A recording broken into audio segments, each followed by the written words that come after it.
Hello, everybody, and welcome to the first episode of the three-man sports podcast, Cleats, Skates, and Hoops, where we talk about everything sports. In today's podcast, we're going to do a quick introduction, talk about what sports teams we support. Then we're going to jump into some NBA action, talk about the NBA bubble and other stories around the league. Then we're going to go into the NFL, where there's some major headlines, including the huge Jamal Adams trade that just went down. Then we're going to give you our NHL Eastern Conference Qualifier preview, where we pick our winners for each series and some potential X factors for each series. And we're going to wrap up the podcast with some NHL awards, where we give you who we think is going to win each award. And without further ado, Moose, would you like to get started? From your Halifax Mooseheads, shout out Crosby, McKinnon, and Marchand. I am a Dallas Stars, Dallas Cowboys super fan and a die-hard Real Madrid fan. Hala Madrid. What's up, everybody? My name is Doug, or Dougie, or Dougie Dougs, whatever you want. I've heard it all. I am a die-hard Winnipeg Jets fan, if you can't tell from the jersey I have on, the flag behind me, or the jersey hanging on my towel rack. Yeah, I moved my towels for it. Die-hard Jets fan, you're going to learn as the podcast goes on that I'm all for the team. For football, I'm a Baltimore Ravens fan, and no, not because of the crazy season they had this year, even though they lost the playoffs. I've liked them during the Joe Flacco days, so I've been through some pain. And for basketball, I am a James Harden fan, so I root for the Rockets, and if they ever decide to win, I'll be happy. And since they've been losing, I go for the Raptors instead. So, Gio, how about you? My name is Gio. My favorite football team is the Eagles. Wearing a Donovan McNabb jersey right now. My favorite hockey team is the Habs, Montreal Canadiens.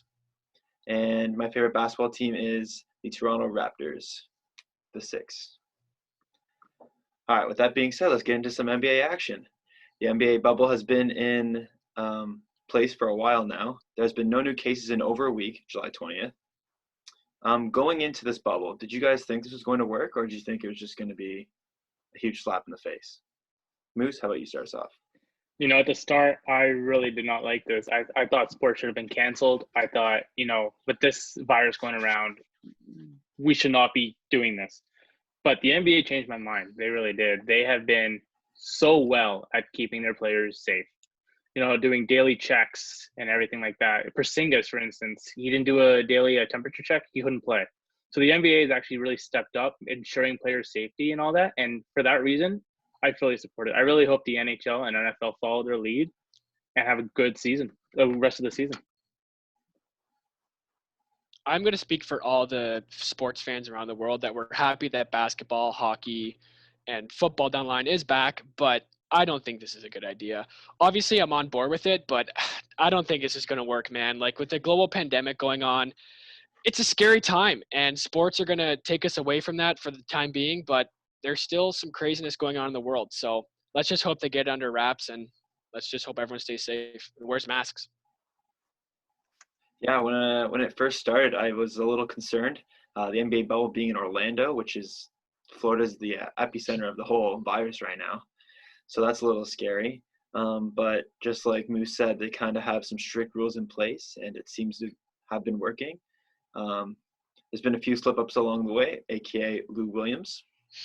Got out of the bubble because of a family thing. And then after the family thing, went to a strip club, celebrated a little bit, relaxed. And now he's back in, and he's serving a 10-day quarantine. What do you guys think? Do you think it's enough? Should he have been punished more? Doug, how about you start? Well, first I want to say players got to play. Guys got game. I respect it. But, I think they should deal more than a 10-day quarantine. He's risking the lives of not only himself, but his teammates, other coaches. There's older coaches in the bubble that they're in, whether the hotel or wherever they are. So it wasn't a smart move on his part. Maybe fine him a couple $1,000 here and there. And they need to crack down. There's a serious problem, and it's time to smarten up. Moose? He did what he wanted to. There's not going to stop that. But I think the NBA should have been a little bit stricter. 10-day quarantine is not going to teach him. I mean, he needs to be fined. If players are just going to do this willy-nilly and just go out and do their stuff, they need to be fined. They need to be taught that they can't. If they want to keep playing, to ensure the safety of the other players and the people there, they need to be fined or something like that. Quarantine, just a 10-day quarantine is not enough for them. Yeah, so he's only going to be missing 2 seeding games. For the Clippers, it's probably not even that big of a deal. Won't even matter. He's still got Kawhi and Paul George. They don't even need him right now. A stacked team, for sure. I think it could have been a bit harder. They could have been a bit harder on him just because player safety is also part of it. But this being the young, fit individuals they are, they probably won't be seriously affected by it. Right. But if if let's say multiple people, let's say 10 plus people got infected, that could shut down the entire NBA and could really. It only takes one person. Exactly. Yeah. Well, look at Rudy Gobert. Made a joke about it, and he started this whole thing. Well, not really, but you get my point. Yeah. Yeah, Rudy Gobert started coronavirus, people. You heard it here first from Dougie himself. All right, other NBA news. The Knicks have signed a new head coach, 5-year deal for Tom Thibodeau. He previously coached for the Minnesota Timberwolves, and then obviously before that, a longtime coach of the Chicago Bulls. What do you think about this, Moose? I love this. I think Tom Thibodeau is an excellent coach. You know, he won Coach of the Year in 2011. He was an assistant coach for an NBA championship in 2008. You know, I think he's a great coach. He's coached New York. He was an assistant coach from 1996 to 2004. He knows the city. And this New York team is very good right now for the young players. They got Peyton. He's only 25. Dennis Smith Jr. is only 21. And they just got this rookie. I don't know if you heard of him, RJ Barrett. 19 years old. Canadian. I think he's going to do very well here. I really like this. What do you think, Doug? Well, as we know, the Knicks are just horrid. They've been bad for years. And just like you said, he's won Coach of the Year. Tom Thibodeau's career coaching record is 352 wins and 246 losses. So he knows a thing or two about winning games. He's dealt with superstars in Chicago with an MVP like Derrick Rose. And I'm not saying RJ Barrett is MVP caliber yet. The sky's the limit for this guy. So he's dealt with big-time players, and maybe he can mold them into young, winning-esque players. Gio, what do you think? Yeah, for sure. I think he's a really tough coach, and for certain players, that definitely helps. Look at Jimmy Butler, the guy, like not a lot of people have heard about him coming into the NBA. I think he was not really projected to be anywhere near the level he is now, but he really responded to that kind of coaching, and it really helped him out. I just hope that this young core can really stick together and respond well to his coaching. Yeah. They need a champion in New York, man. They do. They have been taking a lot of flack from New York. It's been a long time. Mm-hmm. All right. Our last bit of NBA news is Ben Simmons recently is seeing a sports psychologist to help with his three-point shooting. It looks like the media has kind of gotten to him a little bit. Mm-hmm. What do you think about this, Moose? I have nothing against this. The guy wants to perfect his three-point game. Let him. I don't know why people are bagging on him for this. The guy wants to be a good, an all-around player. Let him do it. He's a beast in the paint. One guy wants to be a beast at the three-point line, just to improve his game. Nothing against that. I think if he does this, 76ers is going to be a threat down the line. Yeah, Dougie? well, and just like you said, he's good in the paint. He'd be a good three-point shooter, and he dishes out sweet passes, the no-looks. I love him. So, and anything to improve your game, and the difference between a really good player and an elite player is having more weapons in your repertoire. So just adding three-point shooting will just make him elevate his game. So just like you said, I think the Sixers will be for real if he starts to hit these threes down in game time. Gio? For sure. I think he's a three-point shot away from becoming a top 10, maybe even top 5 player in this league.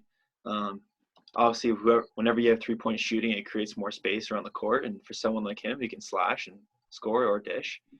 Not to mention he's, I would say, a top 5 defender in this league. At that size, that'd just be a scary, scary sight for other teams. Mm-hmm.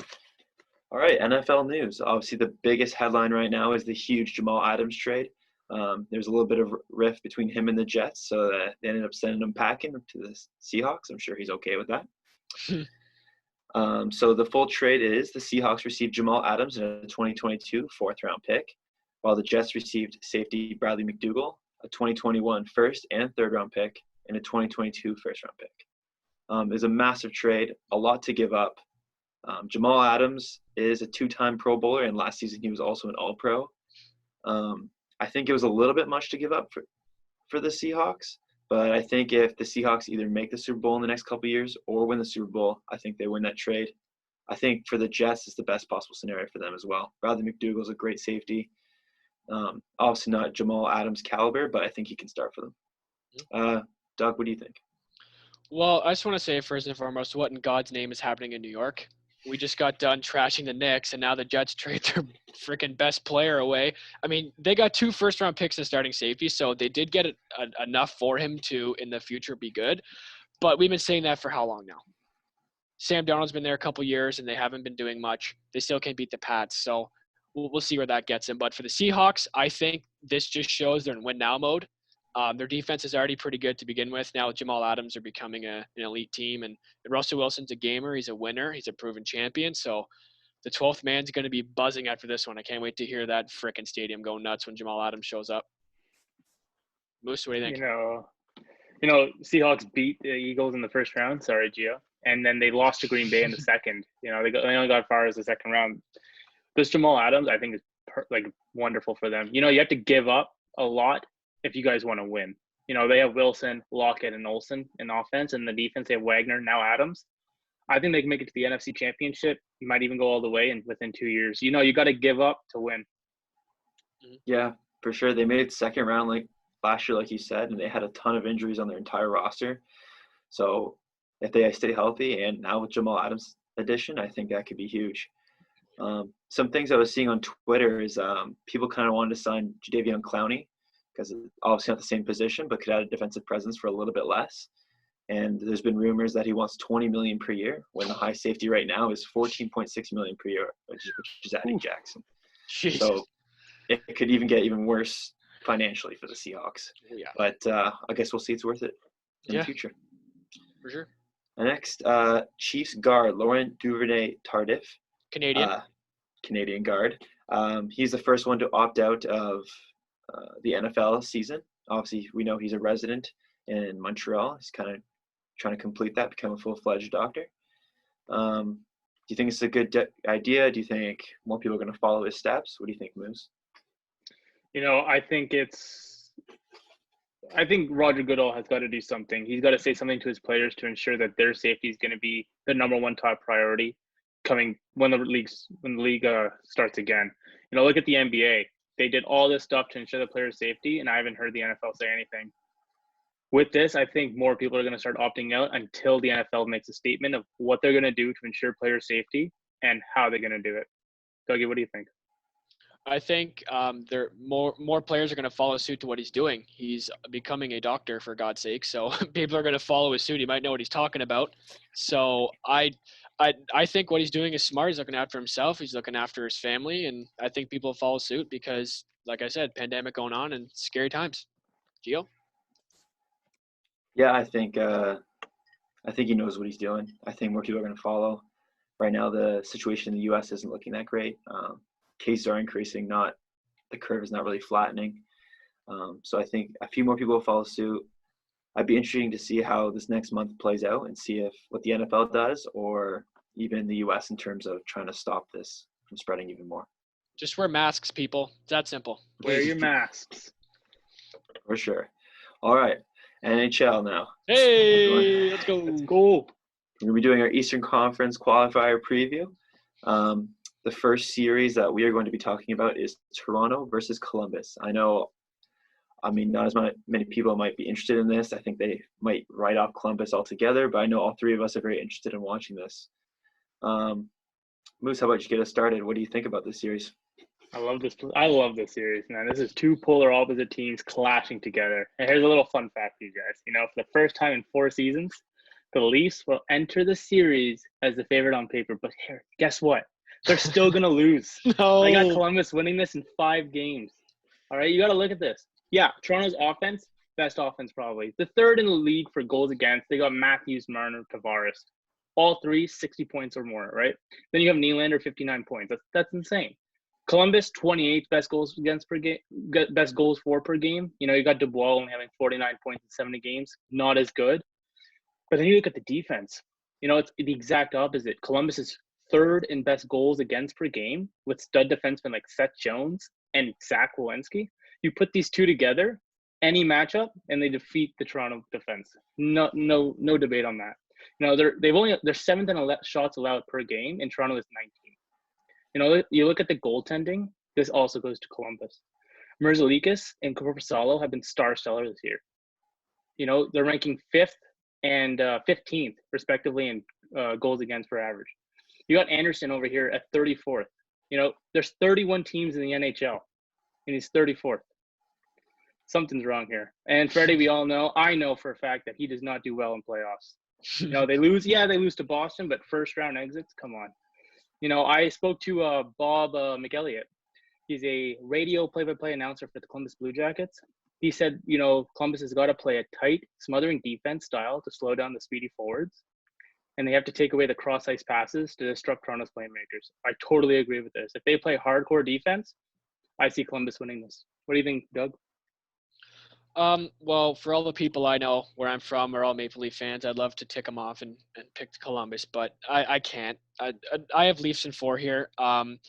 Their offense is just too overpowering. I've been seeing tweets that Marner, Matthews, and Tavares are playing on the same line together, and I'm just getting nauseated talking about it. They're going to be scoring a bunch of goals. The season series was Toronto had a win and an overtime loss, so you can't really tell. They played 2 games. They've been close for the most part. Interesting stat that I'm looking forward to in this series is special teams. The Leafs power play is 6th in the NHL with 23%. Obviously with all the star power they have. And Columbus's power play is 27th in the league at 16.4%. So there's a big difference there, and Toronto might be scoring a lot of goals in the power play. The Leafs penalty kill is not so hot, coming in at 21st in the league at 77.7%. And Columbus's penalty kill is 12th at 81.7%. So I just think special teams is going to run this series. Another interesting stat I saw is that both teams take 6 minutes in penalties each. So that's 3 penalties, and at the stat that Toronto's playing on the power play, if you give them chances to score on the power play, they will burn you every single time. Columbus will stop them every single time. Gio? Yeah, I think this is I do think this series is going to be a bit closer than people are kind of predicting. But right now, all the pressure is on Toronto. They've struggled to get out of the first round a few years in a row now against Boston. I know this is not Boston, but there's a ton of pressure on them. Columbus wasn't even expected to be in this kind of position. Mm-hmm. I'm telling you, if Columbus can win the first game, it changes the entire series. Oh, yeah. That could change the whole thing right there. The amount of pressure on Toronto going into game 2 after losing 1 game could be almost unbearable. Not to mention, you said the 3-star players on their first line. If they can shut down that first line, it's going to be a struggle to get some depth scoring. I know Nylander had a good season, but he's not going to be playing with those other top guys, so we'll see how he does there. That being said, I am going to go Toronto in 5. I think Toronto's just too good. Their star power is just incredible. Columbus, their goalies did play well, but they're not proven in the playoffs. Obviously, this is their first time. Anderson, like Moose said, has struggled a little bit, but I think this time he's going to pull it off and at least win 1 series. Yeah, finally. All right, now some potential X factors. My X factor for this series is Oliver Bjorkstrand. I think personally he was their best forward for Columbus, offensively at least. He went down with injury, and then they kind of struggled to win games. I think they might have went like about around 500 after he was injured. If he can score enough goals and kind of keep them going, I think their defense can keep the score low and help them win the series. We'll see if that happens. Yeah, I got to follow Bob McElliott here. He and I both pick Korpisalo. If he can do well in net, Columbus has got this series in the bag. I'm telling you that right now. For my X factor, I'm going a little bit off the board here. I'm going with Alex Kerfoot. He came from the trade with Nazem Kadri, and he has had 42 or more points in his first 2 years with Colorado, so he's bringing some offense. Yes, he's playing on the 3rd line, but he could still provide some scoring on that 3rd line or 4th line, depending where he plays. And in the playoffs, it's all about depth scoring, as we know. So he'll have a big responsibility filling in the shoes of Kadri because he did just about everything on that team. So we'll see what Kerfoot does. All right. So one more time, let's give our predictions. I had Toronto in 5. Moose, how about you? I got Columbus in 5. Leafs in 4. All right. Next up is the New York Rangers versus the Hurricanes. Obviously, the big headline right here is that Dougie Hamilton got injured in practice. they're not really giving a lot of info on this, but we do know it's not related to his earlier fibular fracture that happened earlier in the year, which is a good sign. And it looks like it's potentially weeks of injuries versus months. So it is not a major injury, it's a minor one. But that being said, it looks like he's going to miss at least maybe a couple games. So that's can be a huge factor. Doug, how about you get us started? What do you think?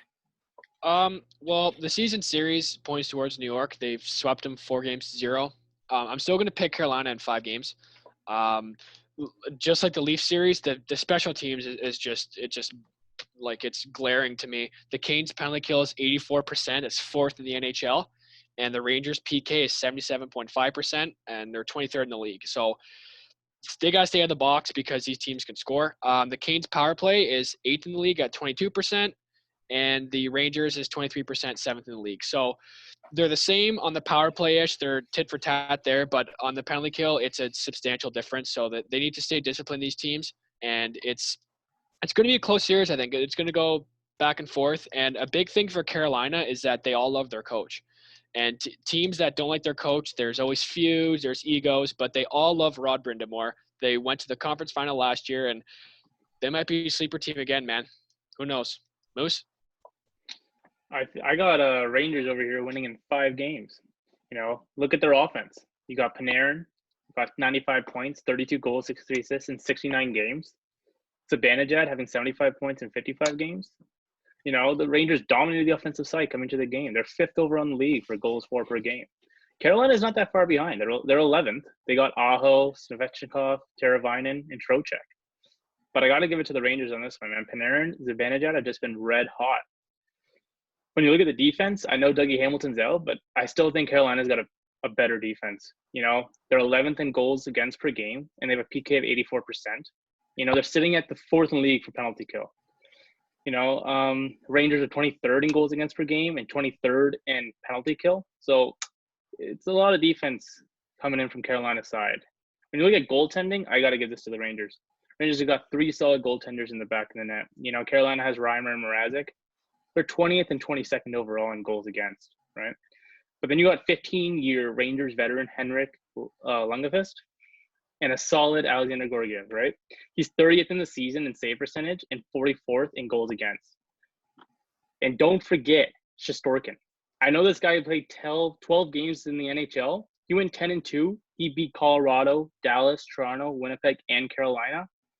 I'd watch out for this kid right here. I think he's going to – they're having trouble. Who are they going to start? I think they're going to start this kid right here. What do you think, Gio? I got to agree with you. I was really close for me picking this series. I think the Dougie Hamilton injury kind of pushed it over the edge for me, so I'm going to say Rangers in 5. I think the Hurricanes are a great team, but I think the Rangers overall, they have the better forwards. I think their goalies are going to make a better difference. I'm not fully sold on Mrazek and net. I still think the Hurricanes have better defense, but like right now, I think the power play for the Rangers is 7th in the league, and that's with Zibanejad missing a huge part of the season. Guy led the league in goals per game, more than Ovi, more than Pastrnak. It's going to be really tight, but I think the Rangers can do it. All right, so our difference makers. Mine's going to be whoever's starting in net for the Rangers. Obviously, it's not picked yet. They're still kind of where they're in training camp. I think it's going to be a last-second pick for them. I think whoever gets picked is going to be on a short leash. If they have one bad game, I think they might switch it up. But I think if that goalie plays well, I think they can take the series. Moose? My difference maker for this one is Mika Zibanejad. This guy's amazing right now. He remember that 5-goal game against Washington? Mm-hmm. Him and Panarin, I think those two together are going to be a huge threat, and I don't think Carolina is going to be able to stop that, especially without Dougie Hamilton right now. So watch out for him. You mentioned a 5-goal game. I know another guy who got a 5-goal game on the Jets, Patrick Laine. So I just want to throw that out there. People out there. But my X factor is on Carolina, Vincent Trocheck. Very solid second-line center. Carolina gave up a lot to get him, and he only has 2 points in 7 games. So time for him to put in work and score some goals and make some plays for his team. All right, and one last question for you guys. Obviously, the Rangers goalie hasn't been picked, but if you had to choose between one of these 3 goalies, who would you go? Personally, I'm going with Lundqvist. They got to give him one last shot. You know, they weren't even supposed to be in this kind of position. They were supposed to be rebuilding still. He was 3-0 against them this year with a 945 save percentage. I think you got to give him a shot. The guy with the experience. What do you guys think, Moose? I gotta agree with you here. I'm gonna put Lundqvist in that first. You know, he knows what it takes to be in a playoff. He's been to the finals. He's got the experience, and I think they should start him right now. Dougie? As much as I want to disagree with you guys and be the unique one, I got to say Hank, man. He's been in the league for 15 years. Might be his last shot. What the heck? See if he can go for it and win. Even if he's doing bad, they still got 2 other backups that can help. Exactly. Catch 22 sure. there. I think if he has one bad game, I think they throw Shesterkin in. Mhm. His stats were just too good, so I think they might just throw him in the fire and see how he does. He's a dark horse in the playoffs, I'll tell you that much. Mm-hmm. All right. The next series we're going to talk about is Montreal versus Pittsburgh. As a Montreal fan, I was really hoping they'd play anyone else but Pittsburgh. I think they would have had a good chance. I think they might have had the most injuries in the entire league this year. So I think healthy, they could have beaten some of these teams. But Pittsburgh is just a different animal. Murray is supposed to be starting, I think, but apparently he has not been doing that well in training camp, even though Tristan Jarry has had a better season overall. Because of this, I think they might start Murray, may lose game 1, but then Pittsburgh's going to win the next 3. So I'm getting Pittsburgh in 4. I think overall, Carey Price is the better goaltender in this series. Defensively, I think Pittsburgh's defenders are just good enough. They don't get all the hype they deserve, I feel. Sometimes they allow a lot of shots, but they never give up that many good chances, at least the few games that I've seen. So I think they're winning this in 4. Doug, how about you start us next? This is my only sweep for the East, and I'm going Pens in 3. And that's strictly because you have Crosby and Malkin as 2-headed monster. They won 3 cups. Why not win 4? Although Price is a world-class goaltender, you as a Habs fan know this is just a different animal, man. Pittsburgh's a scary team. The season series Pittsburgh was 2 wins, 1 loss, overtime win though, so the games were somewhat close. One stat I want to throw out is Penguins' goals. They're 3.2 goals a game, which is 10th in the league, so we all know they can score. I've been doing it for years. And the Habs' goals allowed is 3.1, tied for 19th. So that just goes to show you this series is strictly going to come down to Carey Price. And if it's between Price and Malkin and Crosby, I think we all know the answer there. So Pens in 3. Moose, what do you got? I got Penguins winning here in 4. You know, I think Carey Price can steal a game, maybe 2, if he's lucky, you know. You got Pittsburgh's offense. You know, Crosby, he only played 41 games, and he still had 47 points. Malkin had 74 points in 55 games. His offense is crazy. They're crazy good. But you got to look at Canadians' defense. I know some people won't agree with me here, but I think Canadians have an edge on defense here. You know, you still got Shea Weber, still one of the best 2-way defensemen. You got Victor Mete, extremely underrated. Go take a look at the stats right now, you know. And then you got Jeff Petrie. I think he's very underrated as well. You know, I wouldn't count out Montreal's defense just yet. And Carey Price, if he plays like his old self, I can see him stealing a game, maybe 2, maybe the series. But he's got to play well. Right now, I got to give it to Tristan Jarry. He's just been superb this year. He's 9th in goals against, 8 in save percentage. Pittsburgh's going to take it in 4 right now, but watch out. Carey Price can take it. Yeah, like you guys said, Pittsburgh's 10th in goals for per game, and that's with having injuries to Malkin, Letang, Crosby, and Gensel. Can't even imagine what their stats would look like if they were all healthy for the full year. Exactly. Yeah. All right. My X factor for this series is obviously Carey Price. I think he's the only hope for Montreal. I hate to say it, but Pittsburgh is just a different animal, and I think he's the only one who's going to bring them to a win. Moose? I got to give the X factor to Jake Gensel. He's having a superb year. He's at a +11, a 1.10 points per game. He has a career high in faceoff percentage and shot percentage. Now he's got 43 points in 39 games. He's gonna make a difference out there. I'll tell you that much. Doug, what do you think? I went somewhat off the board-ish. I'm going with Brian Rust on the Penguins. He's having a career year, 27 goals, point per game, Notre Dame product. He is sliding into that spot as a future Mr. Game 7. He's nowhere near Justin Williams just yet or Paul Stastny, but he scores big goals in big games, man. So look out for him. Yeah. With that being said, let's go to the last series in the Eastern Conference, Islanders versus Panthers. This is a classic strength versus strength matchup with the Islanders having good defense, and Panthers having good offense. Doug, what do you think on this series? I hate to be that guy, but I'm going to call this a snooze fest series. I'm not going to watch it too much. But with that being said, I have the Islanders winning in 4 games. The season series went 3-0 to the Islanders, so momentum's on their side, although they had a big break with the COVID. A stat that jumped out to me was the Panthers are 28th in goals allowed at 3.25. I'm sure they're happy with signing Bobrovsky. And also the Islanders are 28th in the league on shots on goal. So they don't shoot much, but Bobrovsky doesn't save much. So someone's got to break at some point. I'm going to give the edge to the Isles. Isles in 4. Moose, what do you got? I got Florida taking this in 5 games. Like Dougie said, it's gonna be a snooze fest. But I got to give it to the team with the most depth. Panthers lost 12 of the final 18 games coming into the break, and Islanders 9 of 11. But when you look at the teams, when you break up the team, the offensive edge goes to the Panthers. You got Barkov, Huberdeau, Hoffman, and Dadonov. They've all put up 47 points or more. Then the Islanders offense, they only have 2 players who have above 47 points. And then when you look at the defense, you got Trotz's lockdown defense. His style has proven to be one of the top 10 defensive cores in the season. They're coming in 9th in the league for goals against per game. And Florida's 29th in the league for goals against per game. And then you got to look at goalies. All right. I got to take the Islanders with the edge here. Bobrovsky just signed with them, with the Panthers. He's been a huge letdown.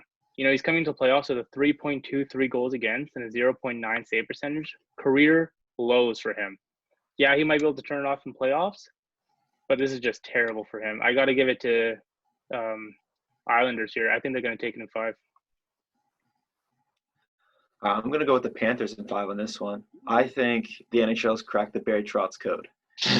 That's what I think. The Islanders, on paper, obviously the last 2 years, everyone knows they've been amazing compared to what everyone thought they would be. But down the stretch of this year, they went, I think, 20-20, maybe it was 19-20, around 500. They kind of struggled a bit. They have some nice pieces. They have Barzal, obviously a beast. I like Beauvillier. I like Lee. I like Bailey. But I think the Panthers are just too much offensively, especially their power play. If they can get the power play going. They went some rough spots with their power play this year. Certain times they were very good. Sometimes they just weren't that great. But I also think Bobrovsky, some years he's Vezina quality. Some years he's average. This year, obviously, was not his best year, but I think this break's actually going to help him. And he has lots of playoff experience. Last year, he helped defeat the Tampa Bay Lightning in the first round, one of the biggest upsets of all time, I could say. All time, for sure. So, yeah, I think overall, I think this Panthers – I think it's going to be a close series, very tough to predict, but I think Panthers in 5. All right, so my X factor for this series is Pajot. Obviously, they signed him at the deadline. The Islanders did. He has 2 goals in 7 games, no assists. Obviously, they're going to need him for goal scoring. The Islanders that's what they struggle with is goal scoring. I think if he can have a big series offensively, I know defensively he's already pretty good. I think they can actually bring him to a win, but we'll see if he gels. Moose? I got to give it to Jonathan Huberdeau. This guy's been amazing this season, coming to playoffs with some of his best stats, this career. Without this hiatus, he probably could have broken some of them. 78 points in 69 games, 23 goals, 55 assists. He's got 29 power play points as well. I think he's going to help the Panthers push through. I really do. For my X factor, I have a World Junior hero, a Canadian hero by the name of Jordan Eberle. Last year in the playoffs, when the Islanders sweep Pittsburgh, he had 9 points in 8 games. So he has came into his own as a playoff player. As we know, growing up watching him in the World Juniors, he scores in big games, and he loves the big moment. So I'm anxious to see if he's ready to go and step into the spotlight. All right. So we got our Eastern Conference predictions down. Now we're going to go into some NHL trophy predictions. So basically, we're going to do half our trophies today and half our trophies for our next podcast in a couple days. So first, we're going to start off with the Hart Trophy, which is given to the MVP. The finalists are Leon Draisaitl of the Edmonton Oilers, Nathan MacKinnon of the Colorado Avalanche, and Artemi Panarin, the bread man of the New York Rangers. Dougie, how about you start us off? Who do you think is going to win this? I'm going with the bread man. 69 games, he has 95 points, almost an assist a game at 63 assists in 69 games. This man is a obviously proven elite offensive scorer with or without Patrick Kane, as we've seen throughout the years. He's also a plus 36, which is a very good. I'm a big plus minus guy, so that stands out to me for sure. Without him, they would pretty much be a lottery team. As we know, they shouldn't even be in this qualifying playoff. Zibanejad has been good, but he's missed some time, and Panarin's kept the ship from sinking. So you have to go with Panarin. It's pretty obvious here that the man just runs that team in New York. I can hear them chanting MVP and MSG in no time. Moose, what do you think? No, not to go on a Halifax bias here, but I got to pick my boy, Right. Nathan MacKinnon. Now, this goes to the most valuable player, and that's what he was this year on Colorado. Landeskog, injured. He only played 54 games. Rantanen, injured, 42 games. MacKinnon had 93 points, 36 goals, 58 assists this season. You know who was second? Cale Makar. That's right, the rookie Cale Makar. Without MacKinnon this year, they would not have been a top 4 seed in the West. Nathan MacKinnon is the most valuable player on that team. What do you think, Gio? I have to agree with you. Nathan MacKinnon, I think he deserves it. Leon Draisaitl had an amazing year. I think he proved that he's not McDavid's sidekick. Without McDavid, he just dominated. So he's a good player. Panarin obviously had another great season. That being said, the difference between the rest of his team and him is a little bit closer. Between MacKinnon and the second leading scorer on their team, which is Makar, was a 43-point differential, which is absolutely unheard of in my opinion. Panarin had 3 more points than MacKinnon. 2 more points than MacKinnon, but MacKinnon had more goals with a higher shooting percentage. So it's close between MacKinnon and Panarin for me, but I'm going to give the slight edge to MacKinnon. All right, next on the docket, we have the Selkie Award, which is given to the best defensive forward. I'm a little bummed that my boy Danault was not up on here. I think he deserves it. Obviously, he doesn't get as many points as these guys, but he plays some of the biggest minutes for us every game, trying to defend the best forwards on the other team. That being said, the finalist nominees are Patrice Bergeron, Sean Couturier, and Ryan O'Reilly. Moose, what do you think? Who do you think should win this? I got to give it to the guy who's been nominated 9 times straight, and he's won it 4 times already. There's a reason he's been nominated 9 times and he's won it 4 times. Because he is the best defensive offensive player, Bergeron. 46 block shots, 44 takeaways, and only 22 giveaways. The guy's a beast on defense and on offense. Look at his points. What do you think, Doug? Well, first, I just want to say that all 3 players nominated are all Canadian, so I think that's pretty interesting, number 1. Number 2, I want to congratulate Bergeron. 9 straight years is unheard of. I'm pretty sure people think Datsuk's better, so you can take that, all you Datsuk fans. And Jack Edwards is definitely doing a happy dance somewhere, but I'm going to have to go with Sean Couturier. He hasn't won yet, number 1, and he has the best faceoff percentage in the NHL at 59.63%, a plus 21. And he has back-to-back 76-point seasons. This year he has about 59, I think, points. And with this shutdown going on right now, who knows where it could have went. But he is only getting better as the years go on. And he doesn't have recognition. O'Reilly just won the Cup and the Selkie and Conn Smythe last year. Bergeron, as we all know, has won it 4 times. So shake it up and let Couturier win. Gio? I have to agree with you here. Sean Couturier, I think this is his year to win it. Obviously, all these guys are great players. Bergeron, obviously, I think, in my opinion, is the best defensive forward of all time. Guy's just incredible. But Sean Couturier, I think he provided a spark for his team. He was, I think, a massive factor in his team's winning ways, especially down the stretch in the end of the season. So I'm going to have to lean his side for this one. He can win it when Bergeron retires, right? Yeah. Bergeron deserves it, and he's going to get it. I don't know if that'll ever happen. Bergeron seems like he's still chugging along. Oh, yeah. All right, up next we have the Calder, which is given to the best rookie or rookie of the year. The nominees are Quinn Hughes, who seemed to just come out of nowhere, especially since everyone thought his brother was going to be the guy in this spot. Dominic Kubalik, and Cale Makar. I think it's a pretty tight race. What do you think, Doug? Well, I have to thank Dominic Kubalik for getting me fantasy wins. That guy's an absolute machine in fantasy, 30 goals. But I'm going to go with Quinn Hughes, man. Number one, he had to fight against his brother all year because there's been the spotlight on them the whole time. And although people want to say Kyle McCarr is a rookie, which he technically is, he played in playoff games last year. Whether it be 5, 6, 7, 8 games, he's had experience in the biggest stage of hockey. So at that point, coming into the season, most of his nerves are pretty much gone. So I have to give the edge to Quinn Hughes. He's tied for third in the Canucks in points. He's tied with Bo Horvat, their first line center. And he has 25 power play points. As a rookie, is pretty impressive. So I'm going to have to go with Quinn Hughes on this one. Dougie, for the first time tonight, I'm going to agree with you. Hey! I think Quinn Hughes is going to take it. Both these guys, superb defenders, rookie year. But when you look at the two, I think Hughes, his durability, he's putting up 53 points, just gives him the edge. I know it's only 3 points, but you got to look at the teams that he's on. McCarr's on a Colorado team. Yeah, they were ridden with injuries, but still a very good team. What do you think, Gio? I might disagree with both of you guys. I think it's Cale McCarr. Kubalik had a great year, especially down the stretch. Guys are just a scoring machine. So props to him, but I think it's basically between Quinn Hughes and Cale McCarr at this point. Quinn Hughes is a little bit more durable, played 11 more games. In those 11 games, he only had 3 more points than Cale McCarr, though. His plus-minus was -10. Cale McCarr's plus 12. Quinn Hughes also had 10 more penalty minutes. And I also think Cale McCarr, he's a better wrist shot.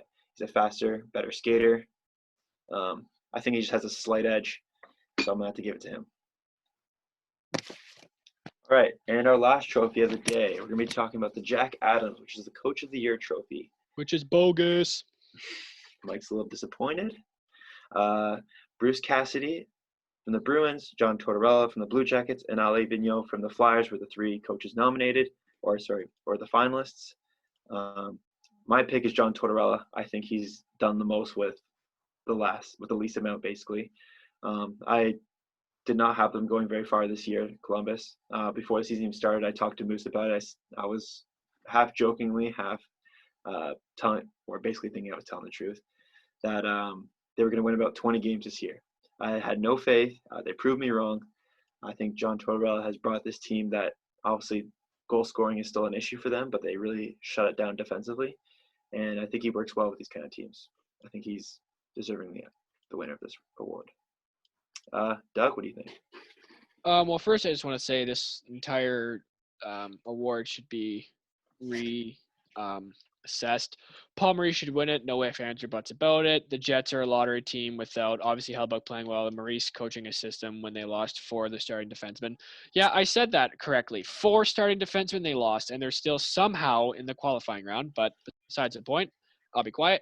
I have Alain Vigneault winning this award.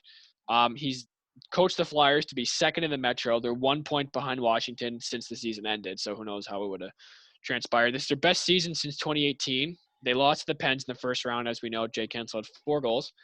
But with his experience, he obviously coached a good team there. Everybody's on board with what he's doing. And the Flyers look to be like a dark horse that they usually are every year. So I'll have to give it to Alain Vigneault.